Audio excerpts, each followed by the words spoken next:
Good morning, students. Myself, Dr. Bharat Singh Meena from Government College Kota. आज हम जो topic discuss करेंगे वो टॉपिक रहेगा हमारा ग्रुप 14 के जो समस्त एलिमेंट हैं उनसे रिलेटेड। तो आइए सबसे पहले हम ये देखते हैं कि ग्रुप 14 के जो समस्त एलिमेंट हैं वो कौन से अम्ल बनाते हैं।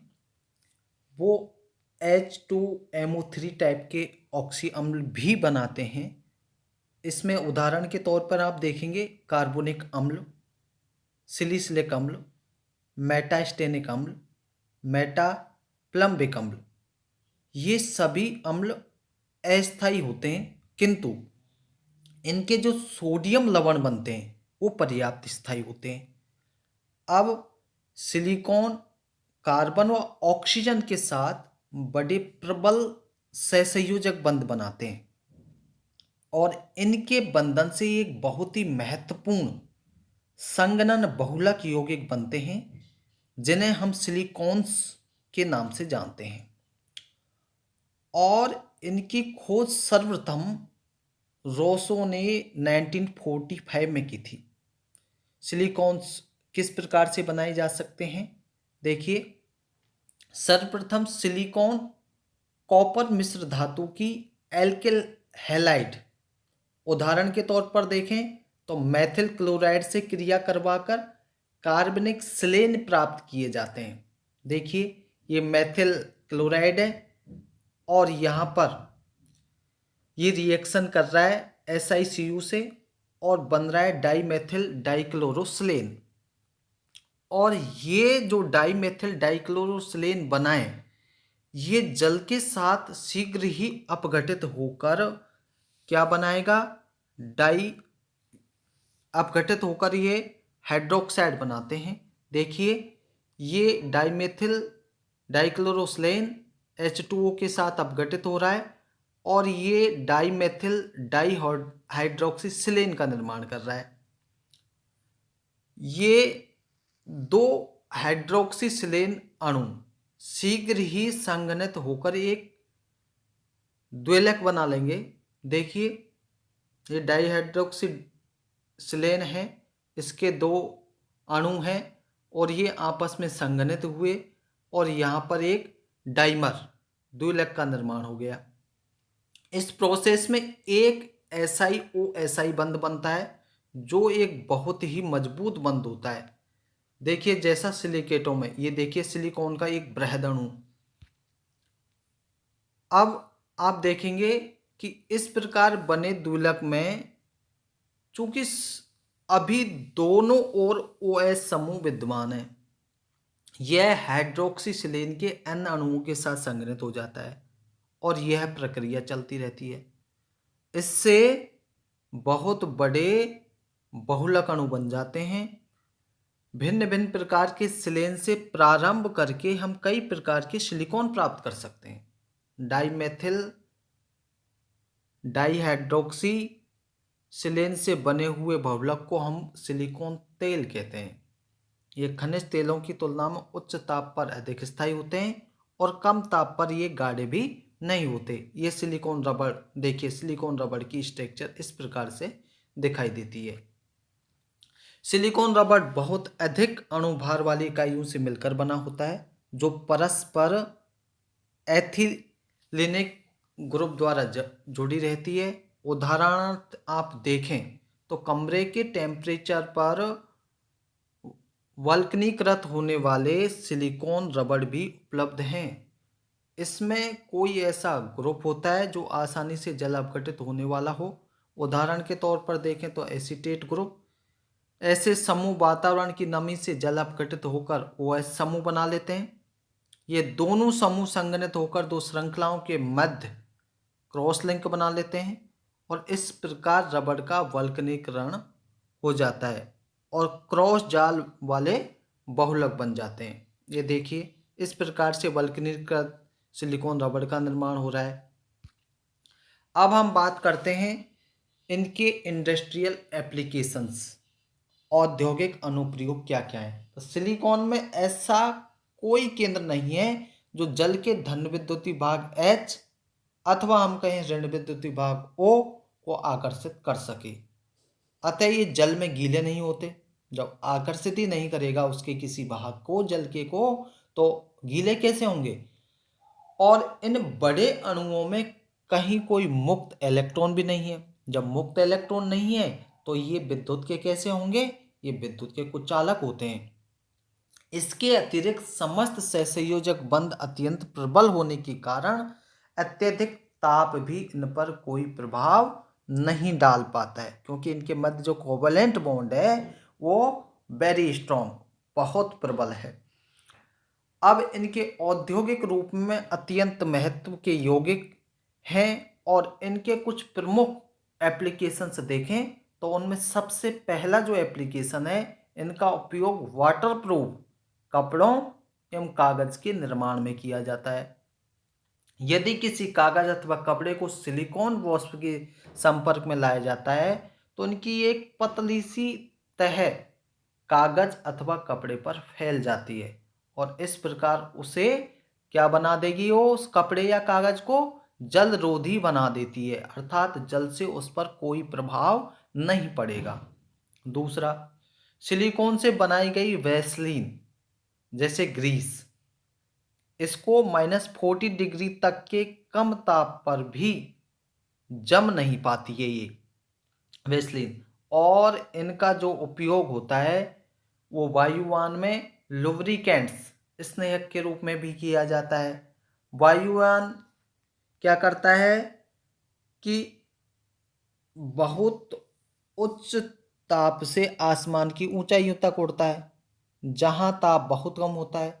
अतः इनके लिए ऐसा स्नेहक उपयोगी है जो बहुत उच्च ताप पर पतला न होता हो और बहुत निम्न ताप पर जमने वाला न हो। तो सिलिकॉन ग्रीस इन शर्तों का पालन करता है। तीसरा, सिलिकॉन रबड़ आवश्यक वल्कनीकरण के पश्चात इस प्रकार की प्रकृति का हो जाता है कि उसकी आकृति व इलास्टिसिटी स्थायी हो जाते हैं और इनका कई महत्वपूर्ण स्थानों पर उपयोग किया जाता है।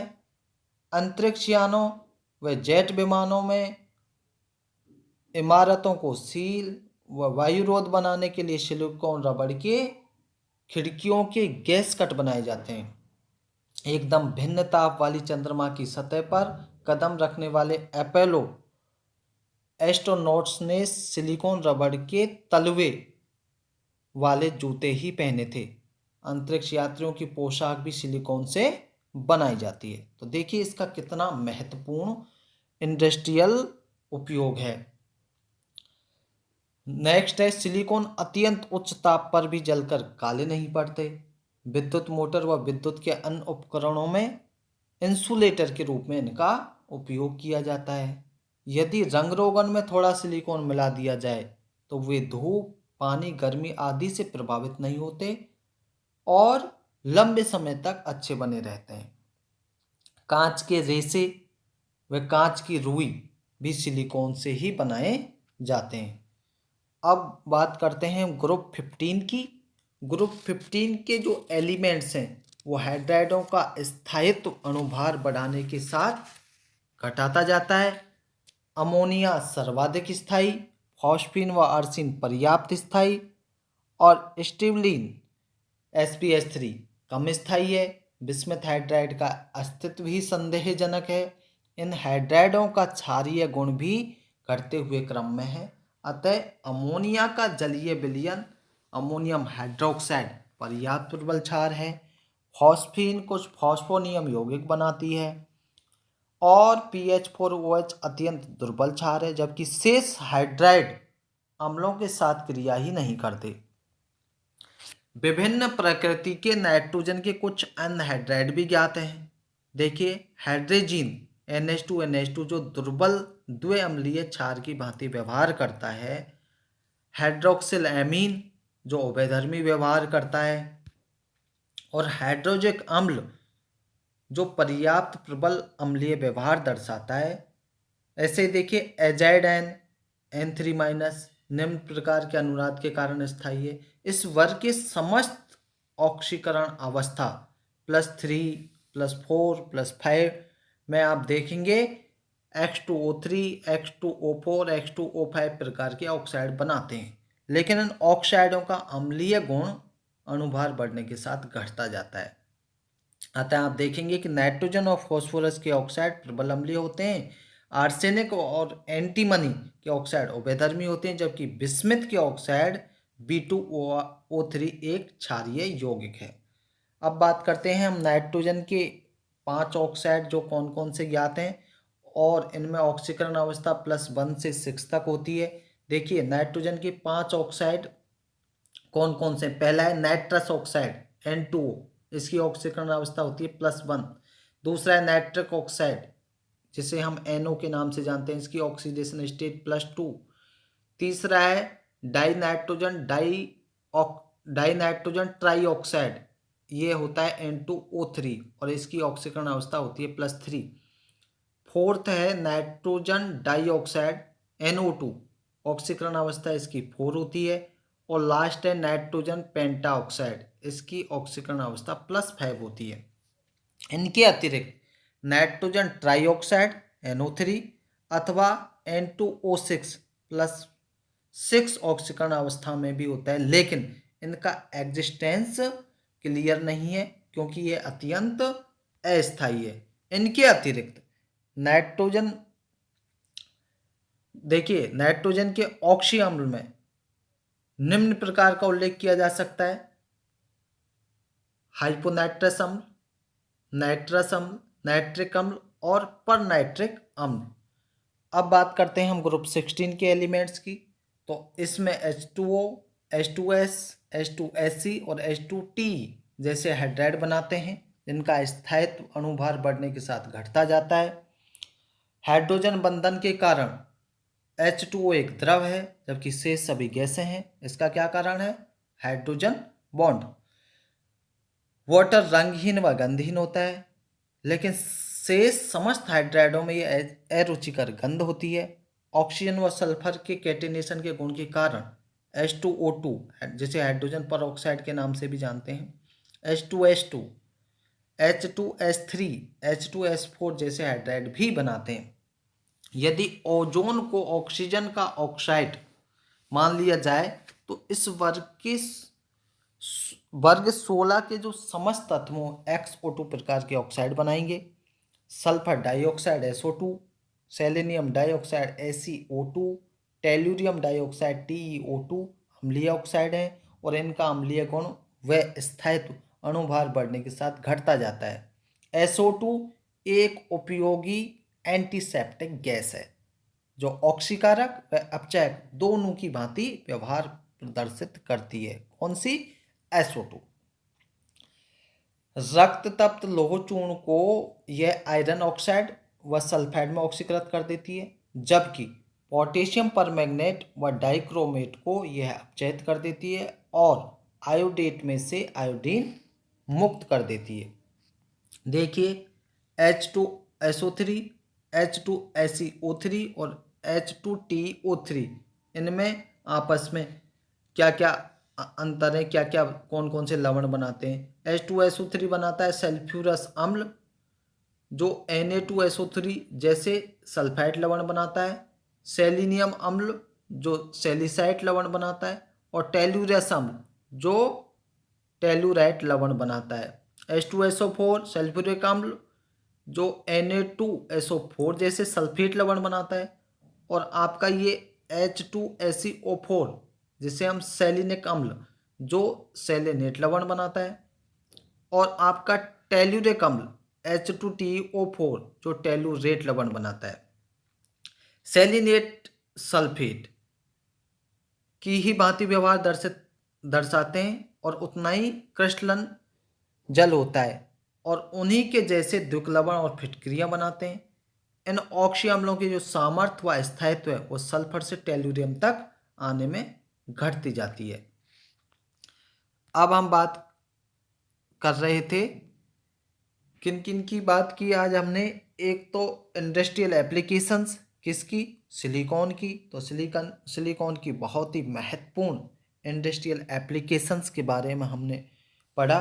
और इसी के साथ हमने डिस्कस किया ग्रुप 15 के तत्वों के द्वारा जो हाइड्राइड बनाए जाते हैं, उसमें हमने फॉस्फेट, अमोनिया, आर्सेन, स्टबलिन आदि के बारे में डिस्कस किया। और साथ ही हमने डिस्कस किया ग्रुप 16 के एलिमेंट्स के बारे में। और ग्रुप 16 के जो एलिमेंट्स थे, उस एलिमेंट्स में हमने कुछ महत्वपूर्ण एलिमेंट्स के बारे में डिस्कस किया और साथ ही उनके द्वारा जो सल्फ्यूरस अम्ल, सेलेनियस अम्ल और टेलुरियस अम्ल कौन कौन से लवण बनाते हैं, उसके बारे में भी अध्ययन किया।